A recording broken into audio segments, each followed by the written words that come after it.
Seja bem-vindo ao IT Security Watch, o observatório mensal de cibersegurança. Este espaço é patrocinado pela Balurk, serviços de consultoria em cibersegurança. Acompanhamos a evolução da segurança digital. Oferecemos serviços de excelência que protegem o ciclo de vida de desenvolvimento das aplicações. Na Balurk, contribuímos para um mundo digital mais seguro.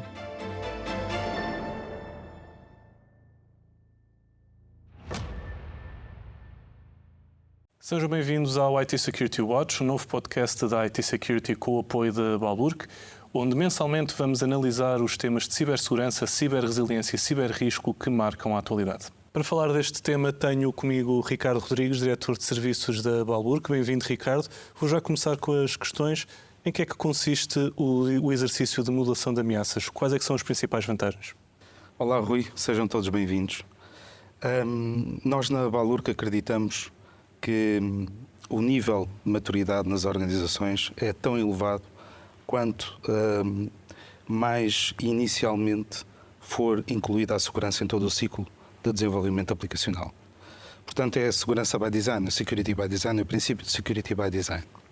Esse princípio de security by design e by default nasce inicialmente do artigo 25 do Regulamento Geral de Proteção de Dados, que nós incluímos no processo de segurança aplicacional, precisamente nesta componente de análise de ameaças ou threat modeling, na componente de security by design, seguindo o princípio de security by design e o movimento de shift left security. É importantíssimo criar nas organizações esta cultura, ajudá-las a identificar e a elevar o seu nível de conhecimento e consciencialização para estas matérias, para evitar que estas ameaças, o risco, seja mitigado numa fase muito avançada do processo e muitas vezes, como assistimos hoje em dia, numa fase de produção com impacto para a marca, com impacto para o negócio extremamente negativo.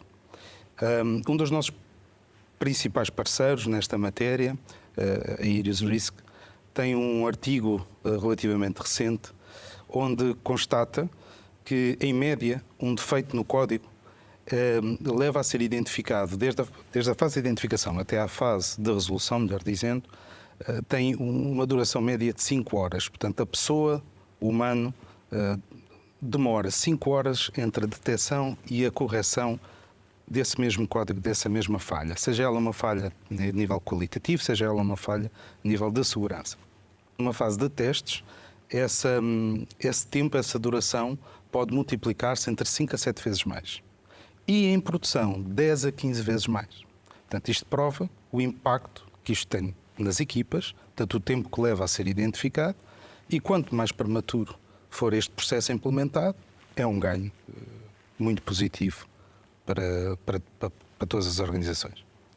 Qual é o retorno destes exercícios? É quantitativo, é qualitativo e, ao mesmo tempo, quais é que são os desafios?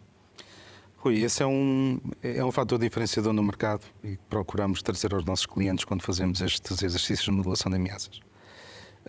Normalmente, habitualmente, os exercícios de modulação de ameaças terminam com o exercício de análise de risco, identificação do risco e proposta das diferentes mitigações possíveis para cada um dos riscos que são identificados. E esta análise de risco é feita de forma qualitativa. Este processo não traz ao negócio, não traz ao poder de decisão os dados mais confortáveis, suficientes para uma tomada de decisão adequada. Por isso apostamos numa análise quantitativa, em que temos o cuidado, ao longo de todo o processo de identificação e de modelação das ameaças e de levantamento de todos os ativos envolvidos, atribuir o valor realista dos mesmos, para que depois, durante o exercício, se possa quantificar o retorno do investimento para as mitigações que propomos que sejam executadas para mitigar os respectivos riscos. Isto é um fator diferenciador, porque para quem tem que tomar uma tomada de decisão, perceber que vai fazer um determinado investimento. Esse investimento vai trazer riscos, mas que, ao aplicar este tipo de exercício que nós fazemos, ao contratar-nos para fazer estes exercícios e mitigando da forma como nós identificamos as respectivas mitigações, percebendo o retorno das mesmas, percebe naturalmente se o seu negócio é vantajoso ou não. Portanto, se vale a pena ou não fazer. É aí que nós temos um valor acrescentado e o cliente percebe que faz todo o sentido fazer estes exercícios by design e depois manter ao longo de todo o ciclo by default. Em que momento se deve começar? Deve-se começar o mais depressa possível, ou seja, by design. Deve-se começar ainda sem uma única linha de código programado. Isto é o ideal. Portanto, quando se tem o desenho de arquitetura finalizado, quando se tem os requisitos funcionais finalizados e autorizados por todas as partes interessadas, aqui subentende-se o negócio, acima de tudo, deve-se avançar imediatamente com este exercício de modelação de ameaças. Porque lá está, como há pouco dizia, traz todas as vantagens de identificação de possíveis riscos numa fase prematura e ainda sem os impactos negativos de ser numa fase mais adiantada do desenvolvimento e, acima de tudo, em produção. Como é que se iniciou o processo? Quem é que deve gerir o processo e quais é que são as partes interessadas envolvidas? Rui, isso é o maior desafio que nos assiste nas organizações. É um projeto. É a implementação de um projeto. Primeiro que tudo tem que haver uma envolvência direta pelo poder decisório. Portanto, todo o management tem que estar alinhado e tem que ser uma decisão top-down. Portanto, o due care e o due diligence tem que estar lá presente. Caso contrário, eu posso ser um CISO muito bom, profissional, um excelente profissional, mas se não tiver o apoio da organização para levar a cabo todas as medidas necessárias, não vou conseguir fazer o meu trabalho. Portanto, deve de facto, é um projeto que envolve, acima de tudo, como acabei de dizer, o top management, depois envolve todas as equipes operacionais e todas as equipes de desenvolvimento. Portanto, por razão pela qual a componente de consciencialização e cultura, a componente de formação e consciencialização é também um serviço que nós temos agregado ao serviço de modelação de ameaças, precisamente por essa razão, para criar essa cultura, para envolver todas as partes interessadas num projeto e muitas vezes faz parte da nossa proposta a própria criação de uma pool de Security Champions, que na realidade consiste em haver um representante em cada equipa de desenvolvimento que beba toda esta cultura e que transmita para a equipa e que mantenha essa cultura ao longo de toda a vida do negócio e do desenvolvimento aplicacional que suporta o negócio. O que é que todas as partes interessadas se devem questionar?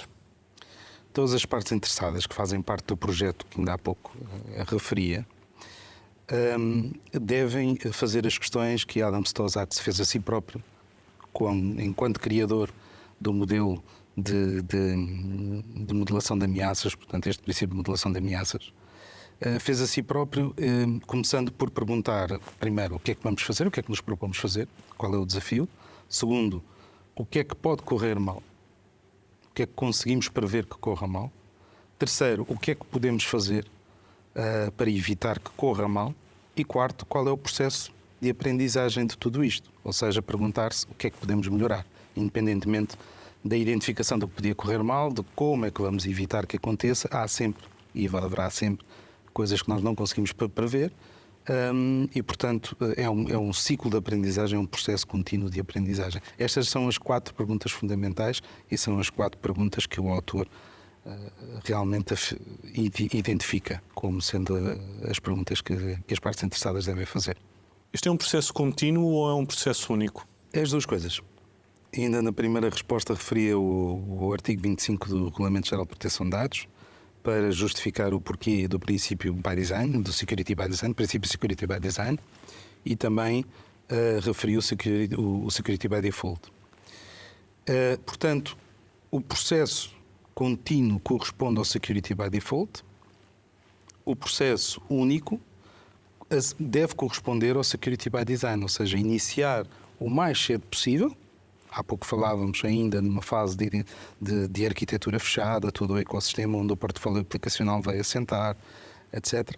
Portanto, esse é o Security by Design, é o respeito pelo Security by Design, e deve começar por aí. O Security by Default é precisamente manter a segurança ao longo de todo o percurso, que independentemente de começarmos prematuramente, ele deve estar sempre presente e deve estar sempre a ser validado, e a segurança deve estar sempre presente em qualquer um dos passos, qualquer uma das etapas. Qual é que é a vossa proposta nesta área? É o nosso maior segredo, mas eu vou revelar um bocadinho do mesmo. A nossa proposta é, ao iniciarmos o exercício nos nossos clientes, primeiro começar pelo entendimento do que é pretendido desenvolver, qual é a solução, o portfólio de soluções aplicacionais normalmente críticos que o cliente quer desenvolver, ou já tem desenvolvido. Nós estamos a fazer, by default, o exercício de modelação de ameaças. Para isso temos que nos munir de toda a documentação existente, perceber toda a arquitetura, perceber todos os requisitos funcionais, perceber o que está implementado ou o que vai ser implementado, reunir todas as partes interessadas. Quando tivermos toda essa informação, temos a primeira fase de preparação finalizada. Vamos então avançar para a fase de modelação. Vamos agarrar em toda a documentação e entender o que é que o cliente pretende. E depois vamos confrontar o cliente com a nossa modelação e ver se vamos realmente de acordo às suas pretensões. Estando esta segunda fase fechada, partimos para a fase mais importante de todas, do nosso ponto de vista, que é confrontar esse modelo com ameaças. Ao confrontar o modelo com as ameaças, vamos identificar os riscos, vamos identificar possíveis mitigações desses mesmos riscos e, por fim, estamos em condições de apresentar todo esse trabalho no relatório final, portanto, na fase final de report. Qual é a grande vantagem e o fator diferenciador que falei na parte inicial, que tem a ver com a tal análise quantitativa do risco, que é nessa fase que estamos agora, portanto, elaboração de relatório, elaboração de exercício de risco, apresentação de possíveis mitigações. Estamos a acrescentar também a possibilidade de lhe dar os dados quantitativos, portanto, o ROSI, chamado ROSI, Return on Security Investment, que basicamente seguimos a fórmula que a ENISA disponibiliza para fundamentar esse mesmo exercício. Portanto, conseguimos acrescentar o valor de demonstrar ao cliente que o retorno do exercício que foi realizado por nós e das possíveis mitigações existentes para minimizar os riscos identificados têm de facto um retorno vantajoso e que vale a pena fazer esse mesmo investimento. Este é o fator diferenciador que eu falava inicialmente e que no final vai ser entregue ao cliente. Ricardo, obrigado por esta conversa. Voltamos no próximo mês com um novo episódio do IT Security Watch com o apoio da Balurk, com um novo convidado.